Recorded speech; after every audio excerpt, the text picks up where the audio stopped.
I would like for everybody to understand that if you're going to use a 357 Magnum as an everyday carry gun or put it in any frame platform of a small gun, you really need to know what it is you're getting into.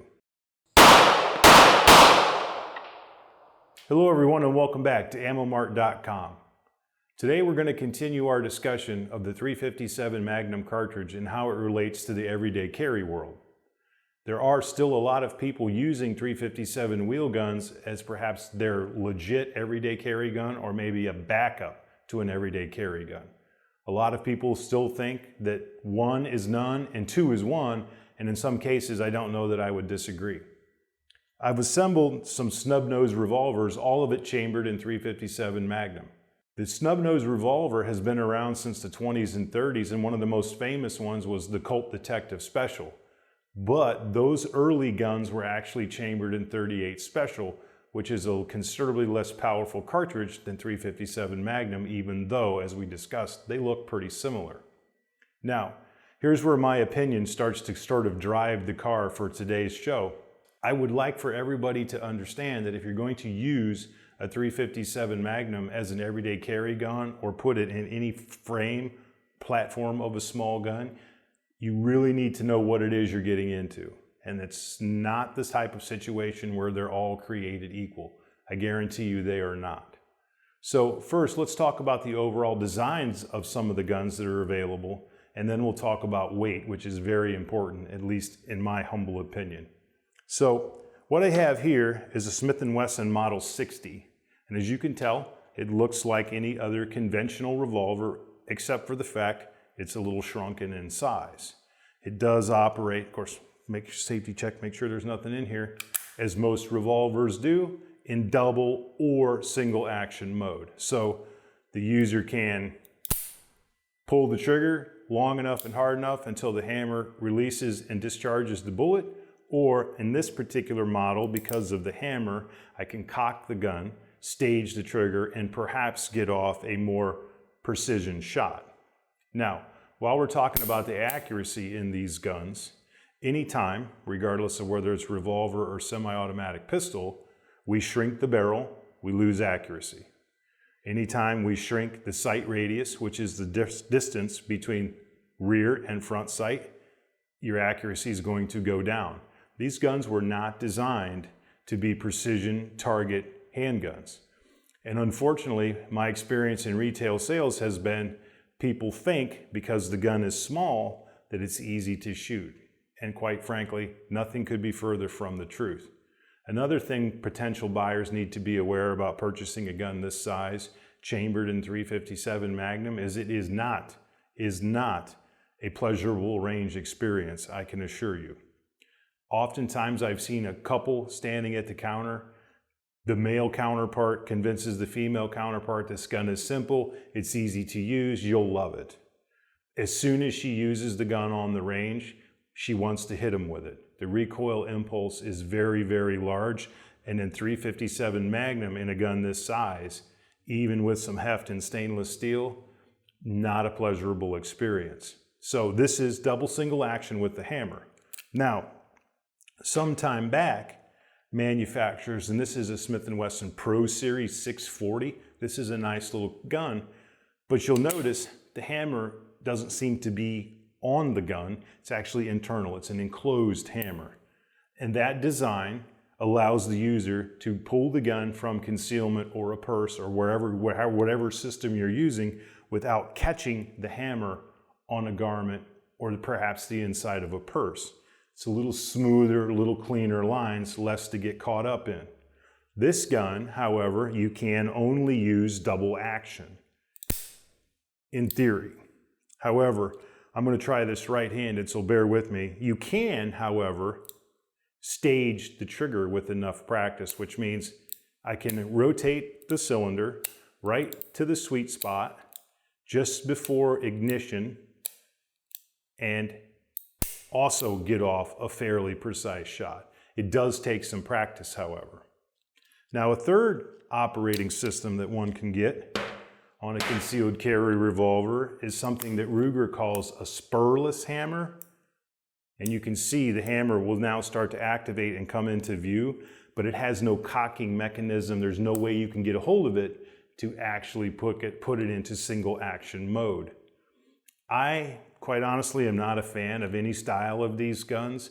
I find it makes the trigger very clunky, and I'm going to try to demonstrate one of the issues that you have with this. Yes, you can sort of stage this trigger as well, and precision shot. Takes a little bit of practice, and you'll notice the cylinder continues to index until it didn't. Right now I'm putting maximum force on the trigger, and you notice it stopped. Now it'll go again. I've seen people struggle with that operating system on the range, and what I did was sort of short stroke the spur. Notice, not near all the way back, and now if I keep doing that, it locks the cylinder up, causing the shooter potential problems if you're not aware of that situation. There's nothing mechanically wrong with this gun, it's just the way it's designed. It's truly designed to be double action only. Now watch what makes it better. I'll click the cylinder into place, and we have full use of the handgun. Staged, precision shot. It's that short stroking action that causes it to tie up. Now, for our viewers, you're wondering, well, why would you ever do that? Well, under normal conditions, you probably wouldn't. However, stress, situation, there are many things that you may not be able to control in a dangerous situation. I find that to be less than ideal. It almost, in my mind, negates the reliability of the revolver, where all I have to remember to do is pull the trigger. In the event I pull the trigger on nothing happens, failure to ignite, just pull the trigger again, and it'll rotate a fresh round into the firing position. Now, a cool thing too to keep in mind about these guys is, beyond simplicity, is they actually work quite well in close quarters. Except for Glock and some other models on the market. If you take a semi-automatic pistol and you press it into anything, it typically unlocks the gun, takes it out of battery, rendering it inoperable.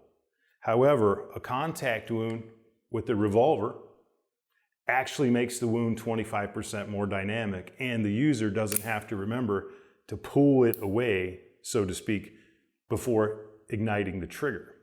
A lot of people are not aware of that. You can actually press on the front end of a semi-automatic pistol and make it inoperable.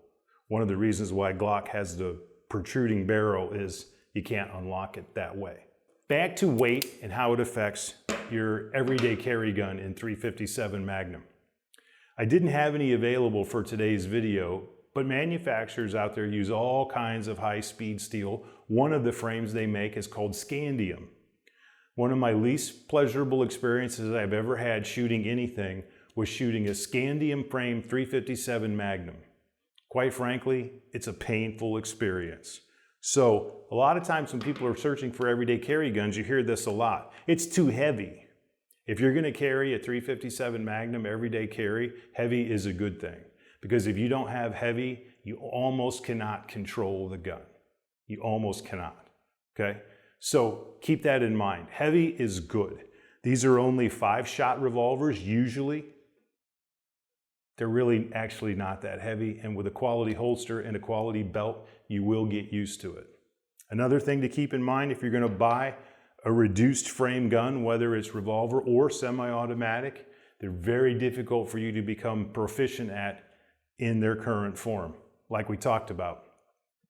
Small sight radius, small barrel length tends to lead the shooter to a lot of hours of spent aggravation and frustration until you figure it out. There's easier ways to figure it out. In my humble opinion, these are guns for people that are already well experienced with handguns and everyday carry. So let's talk about some of the negatives with 357 as an everyday carry gun. Well, first thing, limited shot capacity. You only get 5.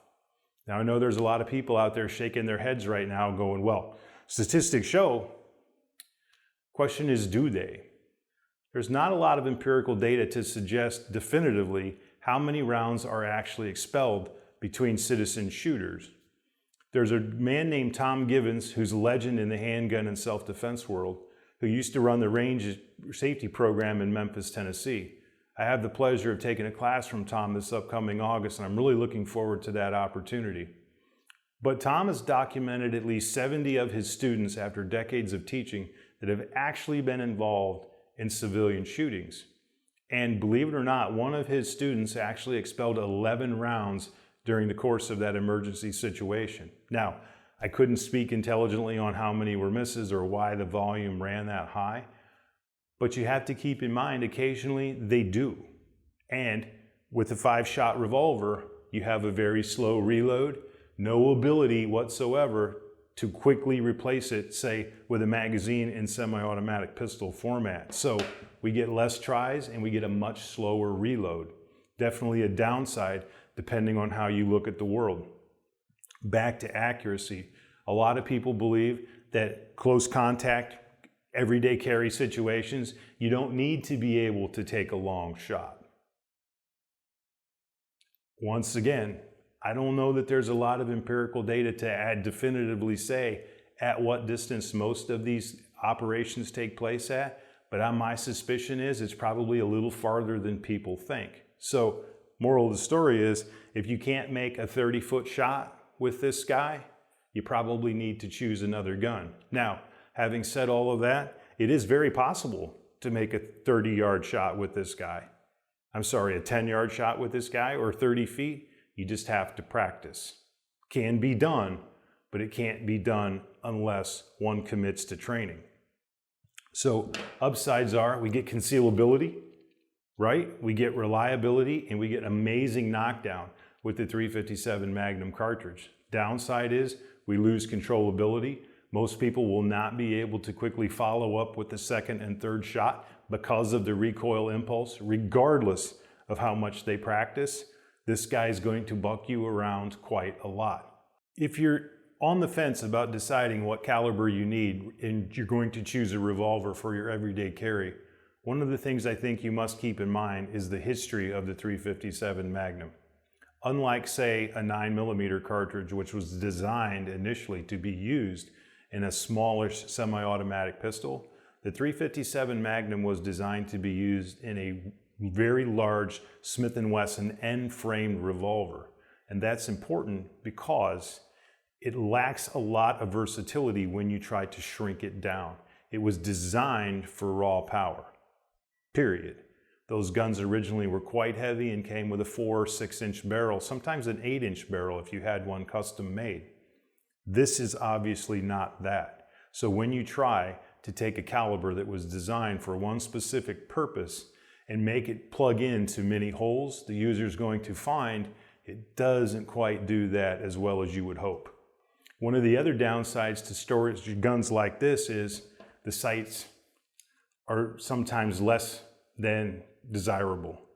They actually kind of use an old cowboy system where you have a rear groove and basically no rear sight but the groove and a little bit of a post on the front side. Yeah, you're supposed to put this in here. Definitely designed for confrontations inside of 15 feet. For that, they work quite well, but for your average person, you're going to have to spend a lot of time figuring out where the gun's point of aim and your point of impact actually are. In conclusion, what I hope I've done is hit some of the positive and the negatives of 357 Magnum everyday carry. The main thing for you to take away from today's video is this. 357 Magnum is absolutely an effective and solid choice, provided the user understands what its limitations are and the inherent downside as well as upside that you're going to inherit when you purchase that weapon. One of the things we should touch on before we go is a lot of people buy the 357 and shoot 38s out of it. I know countless people that buy this platform and they even run reduced recoil 38s in it to make the gun more shootable.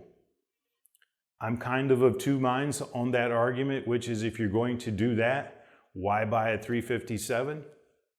There is some merit in that sort of train of thought. On the other hand, if you buy the 357, you do have a lot more versatility instead of starting out with just simply the 38 special.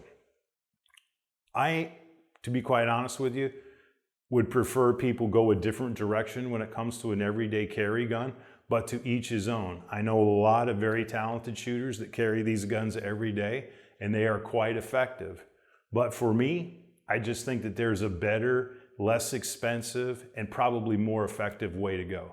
So if you're going to get into this thing, buyer beware.